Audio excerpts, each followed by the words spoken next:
Good evening, everyone. Thank you for inviting me to come and give this lecture to you this evening. What I'd like to do is explain and explore a little bit about what I think is the growing insanity at the heart of our energy policies. The pursuit of net zero carbon emissions at almost any costs, and the near total refusal by this government and others to acknowledge the economic, operational, and social risks involved. But let me be clear, I'm not suggesting that decarbonisation should be abandoned, but the current approach, driven by slogans, superficial greenwashing and magical thinking, is not just financially irresponsible, it's dangerous. It threatens both the affordability of energy and the stability of our electricity grids. And it's ordinary households and businesses that will ultimately pay the price, not only in their wallets, but potentially with their lives. So I think it's pretty well understood that we're in a period of transition in the energy markets, but what this means in practice is debatable. US Energy Secretary Chris Wright has been pretty vocal about this not being a genuine global transition, in that despite trillions of US dollars being spent, there's been very little change in the contribution made by fossil fuels to our energy mix, as we can see in this chart. In the UK, there's been more demonstrable progress. We've probably the highest power system decarbonisation of any country in the world, but much of this was accidental. We discovered North Sea gas just as our economic coal reserves began to deplete, so it made sense to switch between the two. The decarbonisation benefit was only later identified. More broadly, the UK is leading the world on high electricity prices and the associated deindustrialisation, but we'll come to that later. Having transitioned from coal to gas, we then began a second transition towards renewables, and this has had mixed results. We've installed an impressive amount of renewable generation, but load factors are low and costs remain stubbornly high, despite the narratives of Miliband and others that renewables are cheap. In my recent report, The True Affordability of Net Zero, I explored what the net zero transition will really mean for public finances and energy consumers, and demonstrated that we're some £220 billion worse off since 2006 as a result of the energy transition than we would have been otherwise, and that's after taking into account the cost of the gas crisis. This chart demonstrates that. It's now largely forgotten, but for over 2 decades before the gas crisis, we benefited from low and stable gas prices. But from 2006, the price paid by homes and businesses began to diverge significantly from wholesale prices. This was driven not by the cost of gas, but by the cost of the energy transition. There are multiple additional costs associated with the energy transition. First of all, we have renewable subsidies.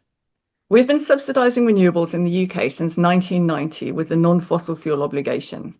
This was replaced in 2002 by the renewables obligation, which was itself replaced in 2017 by the contracts for difference. From 2010, small-scale renewables were supported by the feed-in tariff, which closed to new schemes in 2019, but won't fully expire until the last contracts end in 2039. Subsidies were initially sold as a means of priming the pump for immature technologies. After 35 years, these technologies should now be mature, and indeed they are. So there's clearly another reason that they continue to require subsidies. The reason is that wind in particular is not economically viable, even though most of its costs are socialised and not borne by the generators themselves. Many of these costs are the results of intermittency and low energy density. We need backup generation to be available when it's not windy or sunny, and this is primarily provided through the capacity market, whose costs are currently £1 billion a year, expected to increase to £4 billion from 2027. The government has also applied various other levies to promote renewable generation, renewable heat and better insulation. These include the climate change levy, the renewable heat incentive, the warm homes discount, the green gas levy, and the now defunct CRC energy efficiency scheme. Consumers also face the impact of the energy generators levy, a windfall tax imposed primarily on nuclear generators to tax away the additional profits earned during the gas crisis, which was unfortunate given the investment needed to maintain the ageing nuclear fleet to keep the capacity in the market. These costs now amount to over £17 billion a year and will exceed £20 billion by the end of the decade. On top of that, network costs have increased significantly. Connecting all of these renewables is expensive. An 800 megawatt gas generator requires one grid connection. but an equivalent-sized wind farm needs over 60 turbines to be connected. Balancing costs have increased by over £1 billion a year to cover the additional real-time costs of intermittency, and we're also spending £1 billion a year on renewables curtailment, a figure that NESO thinks may increase tenfold by the end of the decade. An indication of the increase in network and policy costs can be found in the retail price cap. This is the regulated tariff for households and indicates that on a volume-adjusted basis, household expenditure on policy costs increased from £111 per year at the beginning of 2019 to £198 for the second quarter of 2025. And network costs increased from £238 to £372 over the same period. It's clear, both from the data and from a first principles analysis, that weather-based renewables are not cheap. And unless gas prices remained at historically high levels for extended periods, far longer than the recent crisis, they will remain more expensive than a conventional electricity system based on gas. Longer term, nuclear is a cost-effective alternative. It's also clear that the UK and other countries which rely on weather-based renewables are suffering from high electricity prices. Energy Secretary Ed Miliband blames high international gas prices and dictators for this, although most of our gas comes from Norway, and the idea that Norwegians are dictators is something of a niche opinion. However, on the pricing point, by definition, all gas importers would face the same international prices. So this doesn't explain why our electricity prices are comparatively high. The government's own figures suggest the capital cost of achieving net zero could be upwards of £1.4 trillion. But despite this, it claims that clean energy is cheap. The Climate Change Committee admitted in its 7th carbon budget that savings would not emerge until the 7th budget period, which is 2037 to 2042. And that was on the basis of extremely unrealistic assumptions that defy available evidence on costs. The government's figures also ignore critical cost elements, including upstream supply chain costs, system balancing, and the accelerated depreciation of existing infrastructure. It's a fantasy figure. More realistic assessments suggest the full cost is likely to be far higher. Grid upgrades alone could reach £450 billion. The mandated electrification of heat and transport will require more generating capacity, more storage, and more backup than current modelling admits. All of this requires vast capital and ongoing operating expenses. The suggestion that bills will somehow fall under net zero is simply untrue. Households will face expensive boiler replacements, home insulation retrofits, and increased electricity usage. The upfront costs are simply unaffordable for many. Meanwhile, in industry, particularly energy-intensive sectors, face higher carbon costs and lose competitiveness to jurisdictions with lower energy prices or more flexible carbon policies. Intermittent renewables such as wind and solar represent an inefficient use of both capital and natural resources. Their inherently low capacity factors, typically around 35% for wind and 10% for solar in the UK, mean that large amounts of infrastructure must be built to cover a given quantity of energy, much of which sits idle for the majority of the time.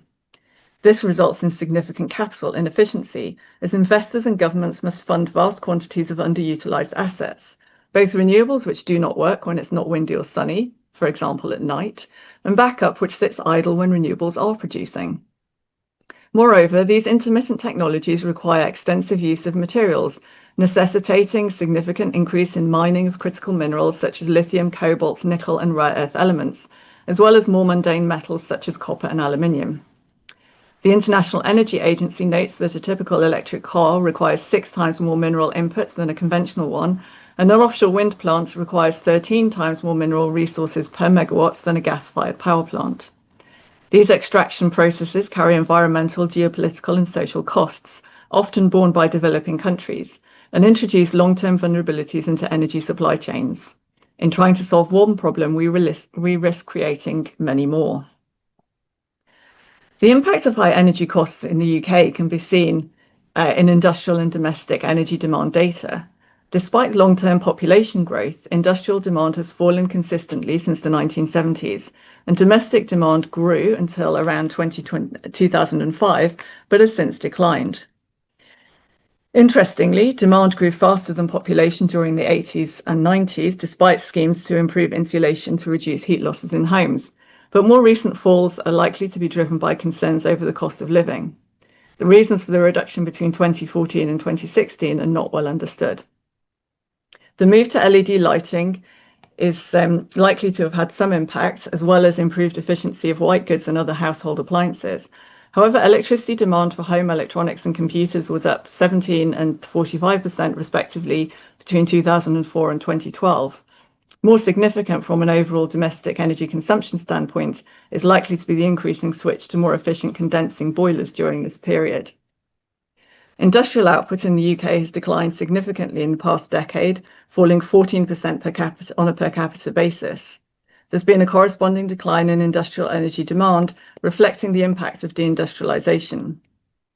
This trend is likely to have continued and even accelerated with further factory closures announced this year, and over 240,000 job losses since the autumn budget, with further manufacturing jobs at risk, e.g. at the Nissan factory in Sunderland and Dow Silicon plant in Wales, whose futures are uncertain. In May, the S&P reported that of the 31 economies it assessed, the UK reported the steepest decline in manufacturing employment by some margin.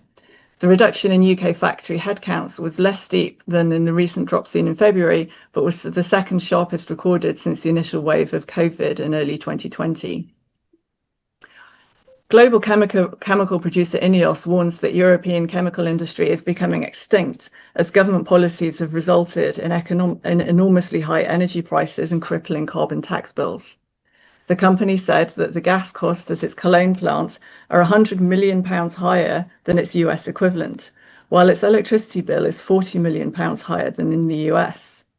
The carbon tax bill is rising towards a shocking €100 million, putting the industry in a fight for survival. INEOS believes that government policies will result in the closure of all petrochemicals in Europe, saying that all its major competitors are planning to withdraw from Europe. This will mean that the continent will import its raw materials from the US and China. High electricity prices have far-reaching consequences for the economy, affecting manufacturing, employment, investment, and competitiveness, and contributing directly to deindustrialization and broader economic stagnation. High electricity prices lead to increases in the cost of goods, shrinking profit margins, and potential reductions in output. This results in reduced productivity and increased inflation. High electricity prices also deter new capital investment in manufacturing, as companies prefer to expand in regions with lower operational costs and a more stable, less punitive energy policy. Factory closures lead to declining industrial capacity, a loss of skilled jobs, community decline, and falling regional tax bases. They also worsen the balance of trade as domestic production is replaced with imports. This is clearly seen in the vital steel industry, where UK steel exports have declined while imports from low-cost producers in China, Turkey, and India have increased. A worse balance of trade increases exposure to currency and interest rate shocks and reduces economic resilience. A persistent trade deficit can weaken the currency, increasing the cost of imported goods, including the cost of imported energy. And this feeds an inflation loop and further increases industrial energy costs, creating negative feedback.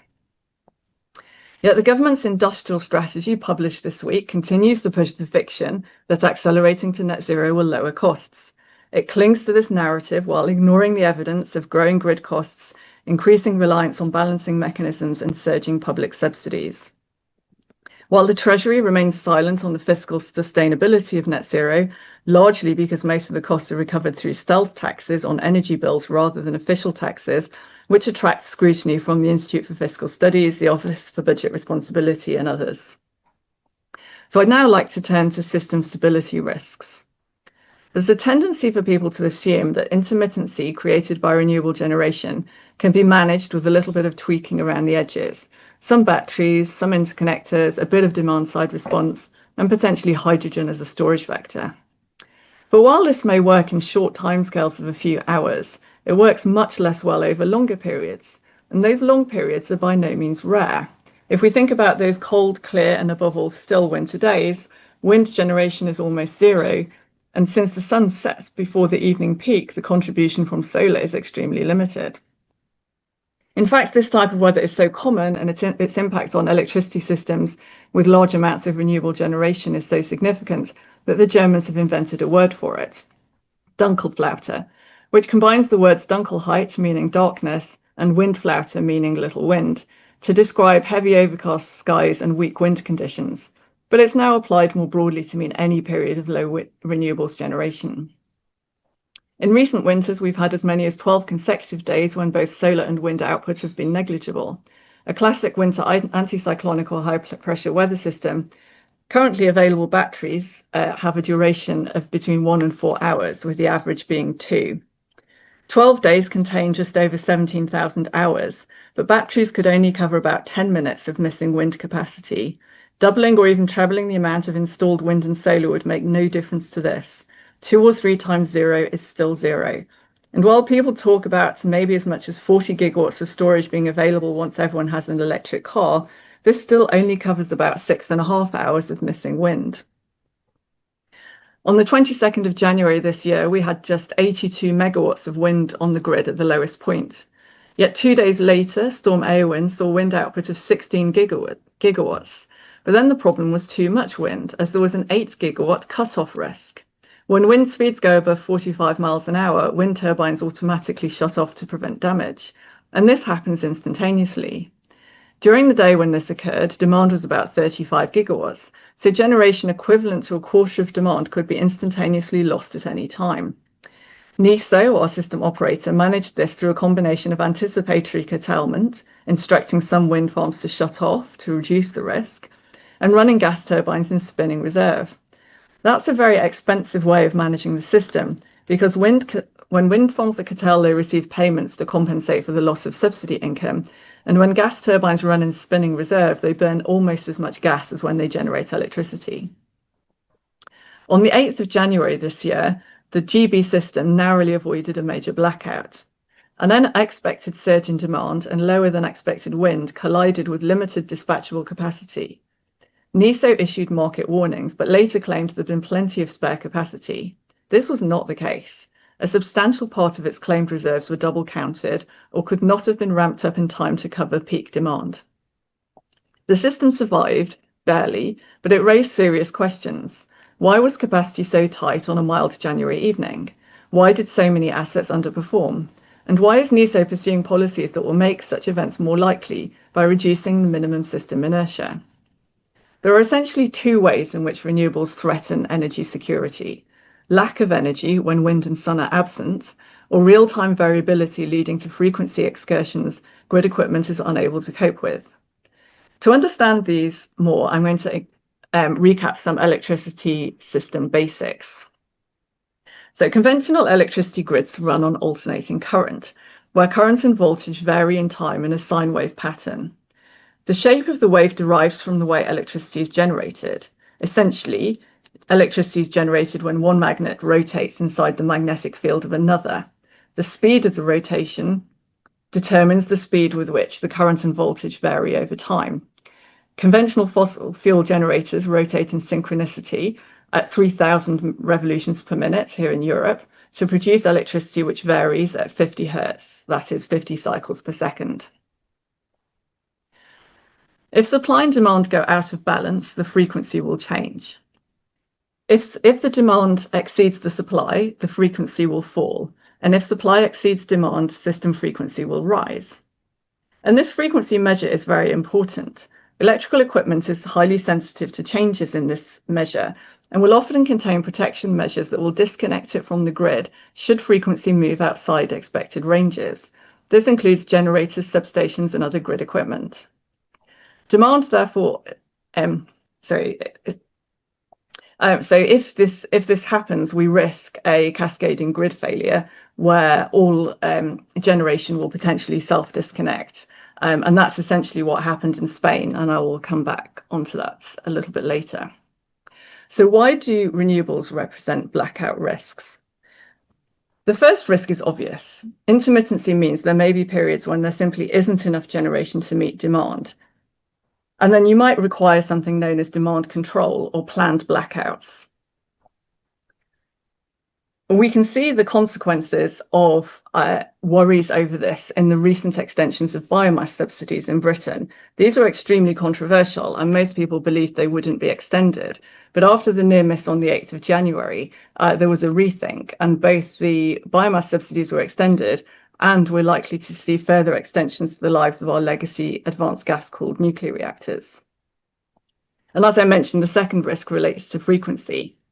Now, renewables don't produce alternating current. They produce direct current that's converted to alternating current using power electronics. And these are passive. They look at the frequency waveform, and if it looks right, they'll inject that electricity in the grid, and if it doesn't, they won't, or they'll disconnect. And as renewables replace conventional generation, we don't only lose the source of alternating current and the source of that waveform, we also lose a property called inertia. Since conventional generators are large, heavy lumps of metal, they resist changes to their speed of rotation, and as such act as a brake on changes to grid frequency. As conventional generators are replaced with renewables or interconnectors, this property is lost and the grid becomes less stable. Relatively short-term frequency deviations can lead to load shedding, and then it comes out of the blue, and the system operator would have to act fast to prevent blackouts. Both of these risks were present on the 8th of January. The first official signs of trouble came at 8:36 the previous evening, when NESO issued the first of 3 electricity margin notices, saying essentially that between 4 and 7 p.m. on the 8th, there'd be a reduced system margin with a shortfall of 1,700 megawatts. The contingency requirement was 1,000 megawatts, and 300 megawatts was excluded due to system constraints. This was in line with market expectations of a low wind day with reasonably high demand. However, the market didn't expect it to be as tight as it turned out. And in fact, only that morning I was giving press interviews telling people that it was all good and there was no real blackout risks. But I was wrong. There were further electricity margin notices at just before 7 a.m. and just before noon. And then just after noon, a capacity market notice was issued. These are automatic notices when the system detects that a margin 4 hours ahead will be under 500 megawatts. But that was cancelled half an hour later. The electricity margin notice remained in effect until 4:19 p.m., which was after the start of the period covered by the notice. And that's very unusual. And the loss of load probability for that evening never fell to 0, which is also unusual. The chart shows the forecast at 1 hour ahead, which were the latest data available when I made the chart. On the 5th of January, NESO had published its peak demand forecast for the 8th at 43.267 gigawatts. Generator availability was expected to be just under 47.5 gigawatts, and interconnector availability at just over 6.5 gigawatts. The operational planning margin requirement was 3.2 gigawatts, meaning there was a significant surplus. At 8 a.m. on the 8th of January, peak demand for the evening peak was forecast by Iberia Technologies, a widely used market information provider, to be 48.6 gigawatts. So significantly higher than the NESO forecast, which at the time was 46.8. The initial outturn data from BMRS, the official repository of grid data in Britain, indicated that actual transmission system demand was 46.8 gigawatts at 5:30 p.m. And in other words, the forecast was too low. And we can see the actual demand on this chart here. Demand forecasting errors actually can be very significant, and there's little transparency over them. NESO only publishes the half-hourly error at the day-ahead level, and these data indicate the average day-ahead error is about 609 megawatts, but the highest in the past 4 years was 4.7 gigawatts, and that's averaged over half an hour. So imagine what it could be over 5 minutes, or even 1 minute, or over 1 second, the time intervals at which the grid has to be balanced. NESO really ought to publish much more granular demand forecast error data and also closer to delivery than just at the day ahead. There is some progress here. About a week after the 8th of January drama, NESO announced an audit of its demand forecasting, noting that it hadn't been looked at, in quote, between 10 and 20 years. Not only was demand higher than expected, but wind output was lower than expected. As we moved through the day, system prices began to rise as some generators sought very high prices in the balancing mechanism. Connah's Quay got £2,500 a megawatt hour, and Rye House got £5,000 a megawatt hour. With such high prices, NISO decided to bid up the De Noorwig pumped hydro plant and turn down Rye House, which was fully off at 5:15 p.m. In addition, it was able to secure the early return of one bipole of the Viking Interconnector, adding 700 megawatts to the grid. That had been off for maintenance and not due back until later that night. The price for that trade was actually not published until the 19th of February. Essentially, NISO wrote a blank cheque to Energinet for the capacity. Overall, more than £21 million was spent on balancing actions that day, which is 10 times more than normal, and it almost wasn't enough. My analysis shows that NISO failed to meet its statutory duty to cover the single largest in-feed loss of 400 megawatts. At best, it had 1,200 megawatts, but it was probably lower. Some new data was sent to me recently, which suggests the figure was around 1 gigawatt. It's clear that the 3.5 gigawatt spare margin NISO claimed to have was simply not correct. Not least because had the margins been that high, there'd have been no reason to pay anybody £5,000 a megawatt hour or to write blank cheques to other system operators. If there'd been a large trip during the demand peak, which had occurred at about 5:20, the following would have happened. So there would have been an immediate reduction in frequency because demand would exceed generation, and batteries would automatically respond to that drop in frequency. Normally, NISO would then instruct pump hydro to ramp up. De Noorwig, which is the largest pump hydro plant in Europe, can go from cold to full load in 16 seconds and run for 5 hours. But De Noorwig was already running. So NISO would have had to instruct Connah's Quay and Sutton Bridge to turn up. Both were running at their stable export limits, so could increase to their maximum export limits, but that would take 15 minutes. They could have also asked Rye House to turn back on, but since it was fully off just before the peak, that would take at least 25 minutes to reach full load. If batteries were unable to stabilize the frequency and keep it stable for the 15 minutes required until we got those two gas generators up to full load, the frequency would drop further, at which point the 2.5 gigawatts of wind that we did have on the system that day would likely trip off. Those power electronics that I mentioned earlier are quite sensitive to frequency changes and often trip off when there are drops.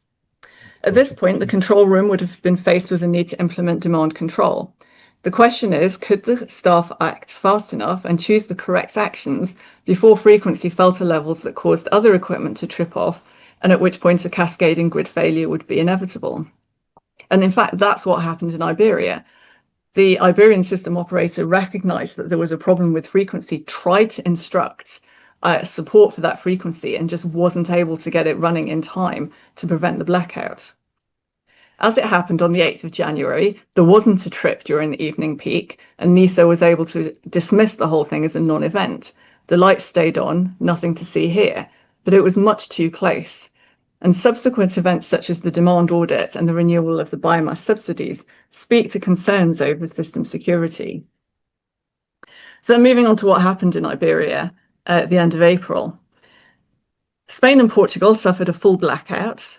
All power was lost in the Iberian Peninsula, plunging millions into darkness and contributing to 10 deaths. The outage affected parts of France, and even Belgium reported issues in what was Europe's biggest ever blackout.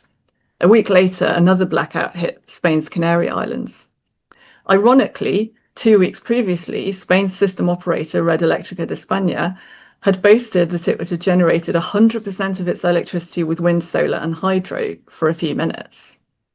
On the 28th of April, at around 2:30 local time, just before the grid collapsed, renewable sources accounted for 78% of electricity generation on the Iberian system, with solar being more than 60%. Conventional generation such as gas and nuclear were only around 15% of the generation mix. So what's interesting about the chart here is that to the left of the dislocation is what was actual generation, and to the right was forecasts. So obviously to the right was actually nothing because there was a full blackout. But the system operator reported non-zero values because this is what was built into the schedule. And it turns out that that didn't correct to reflect the actual status of the grid. The first official report by the Spanish authorities has blamed Red Eléctrica for miscalculating its power capacity needs on the 28th of April, and in particular its reactive power needs, meaning that a surge in voltage led to a massive blackout.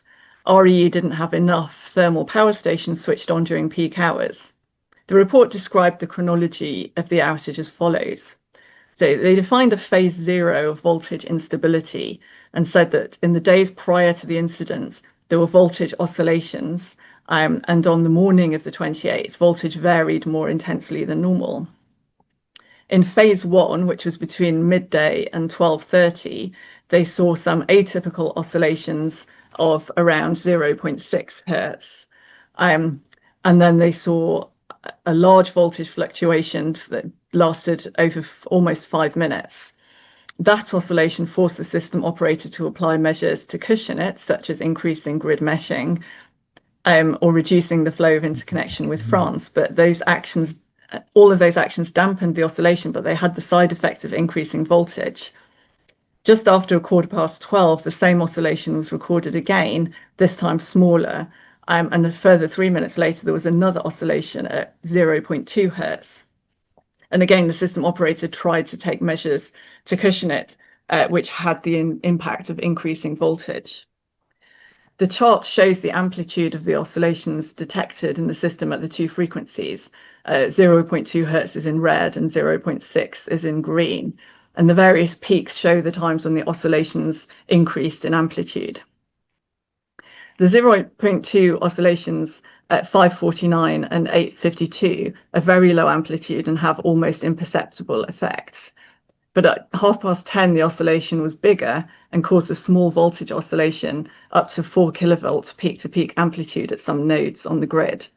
Just after 11 a.m., these oscillations caused the voltage of up to 7 kilovolts peak-to-peak amplitude, and this was reflected in a small amplitude interconnection, which the system was able to dampen in about 6 minutes. And finally, the 11:23 oscillation was dampened in 2 minutes, having a previous amplitude having a similar amplitude to the one before, but again causing voltage oscillations of about 6 kilovolts peak-to-peak amplitude. None of those oscillations of small amplitude caused the voltage to exceed normal operating thresholds. But then we moved into phase 2, which is when the generation losses began, and this was from 12:32 until 12:33. Voltage began to rapidly rise and steadily, and numerous progressive disconnections of generating facilities occurred across the country. And then in phase 3, there was a full collapse of the grid that went from 12:33 and 18 seconds to 12:33 and 30 seconds. So effectively in a 12-second interval, increases in voltage caused a chain reaction of over voltage disconnections that couldn't be contained. And as each disconnection contributed to further increase in voltage, there was also a drop in frequency that led to the loss of synchronization with France. All of the interconnectors with France tripped, the nuclear power stations tripped, and the Iberian Peninsula saw its entire power grid fall to zero. And the report went on to identify 3 major causes of the blackout. So insufficient voltage control, where not only did the system operator fail to schedule enough synchronous generation to provide voltage regulation, but several of the power stations that had been scheduled to do this failed to deliver in the expected way. Also, they found that some of these power stations, the result of the actions they took, not only did they not deliver as expected, they actually produced the opposite response of what was required, exacerbating the problem. Then there were frequency oscillations, some of which were unusual, of a type not normally observed. And when the second set of these oscillations occurred, Red Eléctrica tried to instruct plants to respond, but it just wasn't capable of doing that in the time available. And then we had generation tripping before voltage thresholds established by regulation were exceeded. So in other words, they failed to meet their fault ride-through obligations. whereas other trips occurred after the limits were exceeded, as would be expected to protect equipment. Once the cascade started, the usual grid protections were completely inadequate to stop or contain the failures, and some of the protection measures, such as load shedding, might even have contributed to the overvoltage by discharging lines even more, and just effectively creating an amplified problem that accelerated the collapse. Critically, the initial oscillations that triggered the crisis have not been explained. Some observers suspect inverter-induced instability from solar installations, but Red Electrica hasn't confirmed this. And what I think is striking is that had this been a conventional grid fault, it's highly likely that they would have said so. So the fact that they haven't said so does support some conclusion that inverters might be involved. What is clear is that Red Electrica failed to plan conservatively. It underestimated the need for conventional generation and overestimated the reliability of inverter-based resources.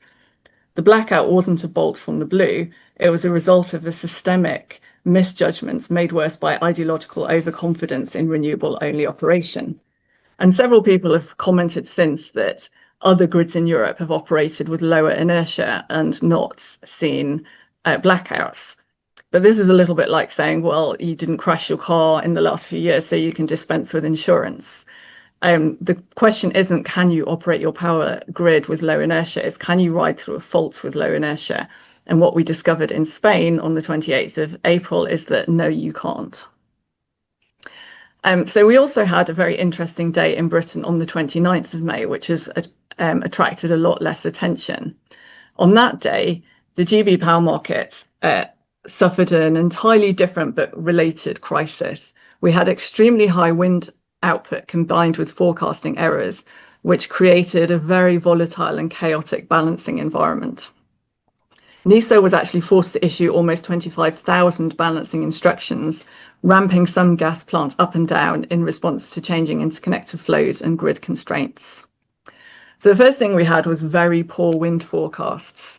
As the sun rose and demand ramped to its daily peak, and in the summer our peak system demand is in the morning because in the afternoon solar depresses the evening peak, it was clear that the day ahead forecast was significantly off. After the morning peak, there was a 3 gigawatts difference between the day ahead and within day forecasts. And the within day forecasts were actually worse than the day ahead, which is slightly bizarre.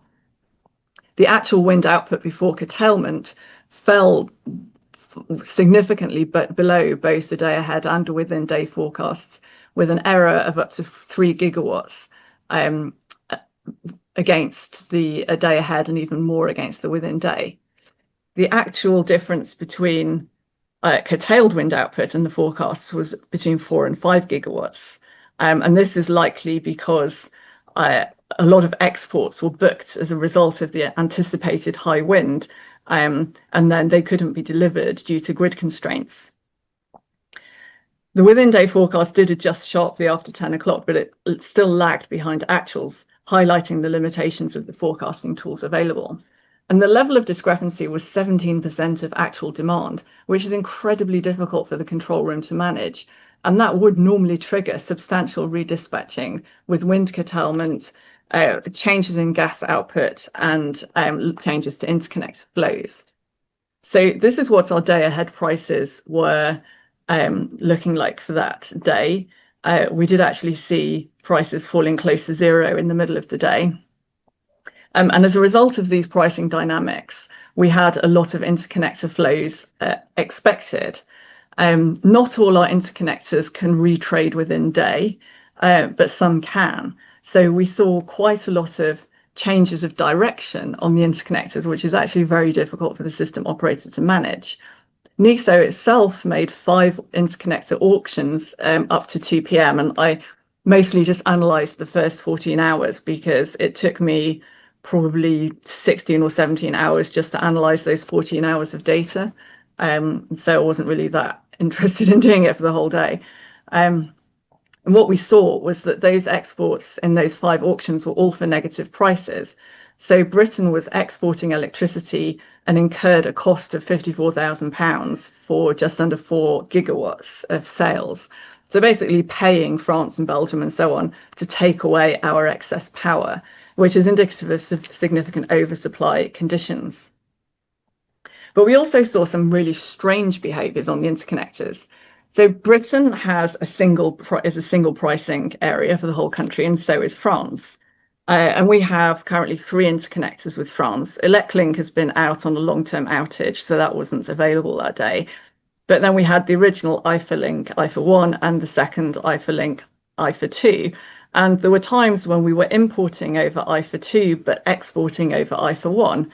And similarly, there were times when we were importing from Scandinavia over NSL to Norway and exporting over Viking to Denmark. And clearly, so this sort of undermines the normal logic of cross-border flows going from the low price to the high-priced market. So the French cables land at different locations. IFA lands in Kent and IFA 2 in Hampshire, but since they're at the same price, this shouldn't, you shouldn't see these opposing flows happening. So what was really going on was more to do with the grid stability than the overall pricing dynamics. And we can see here the difference between the actual interconnection flows and the day-ahead nominations. And this reflects the fact that wind just was less than expected. So NESO actually, up until 2 p.m, accepted over 1,000 bids and offers in the balancing mechanism just for gas plants.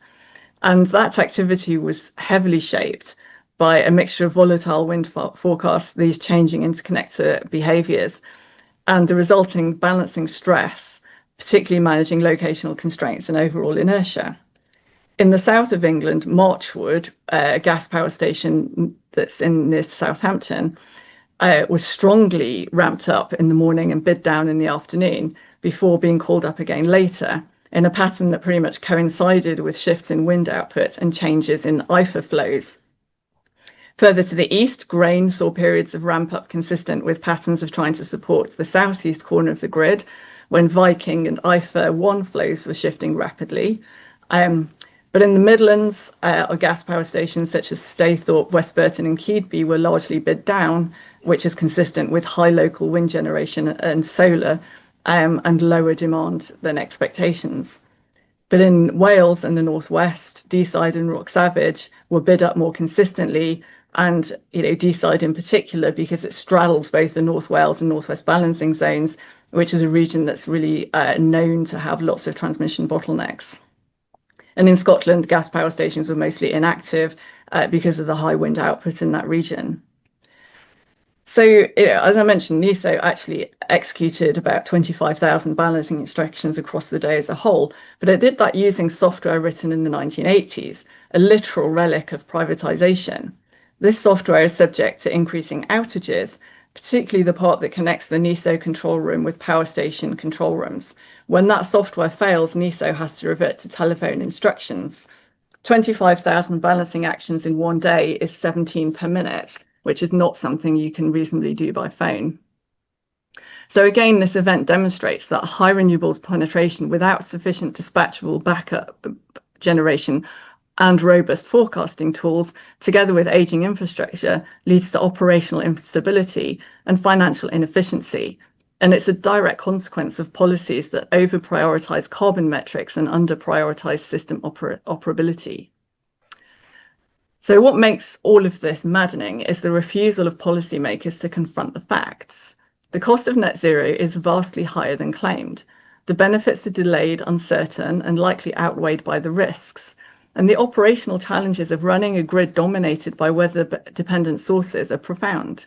The public has not been honestly informed about the trade-offs. Instead, we get empty slogans: clean energy superpower, powering up Britain, mission zero.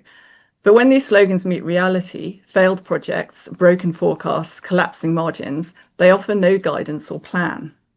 So what would sanity look like? We need a fundamental reset.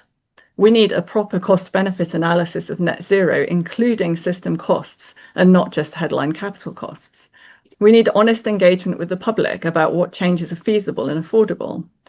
We need investment in firm dispatchable capacity to secure the grid.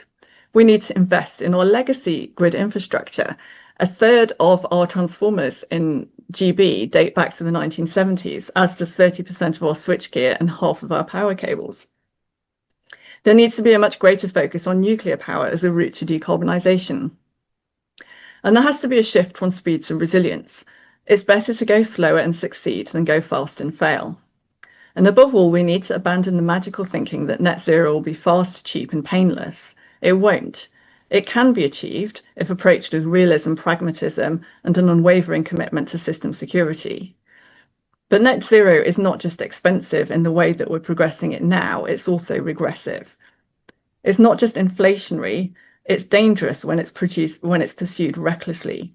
The events of the 8th of January, the 28th of April, and the 29th of May are warnings that our electricity system is being pushed beyond its limits, and that ideology is being allowed to override engineering. And as we saw in Iberia, people die if you get this wrong. And unfortunately, those 11 people that lost their lives, that was in really benign weather conditions. So a winter blackout could be significantly more dangerous. It's not anti-environment to want a stable grid or pro-fossil fuels to insist on realistic transition pathways. And it's not populist to point out that people can't afford trillion-pound transformations. And it's not climate denial to point out that intermittent renewables are inefficient in both their use of capital and natural resources. That's just simply political reality. Thank you.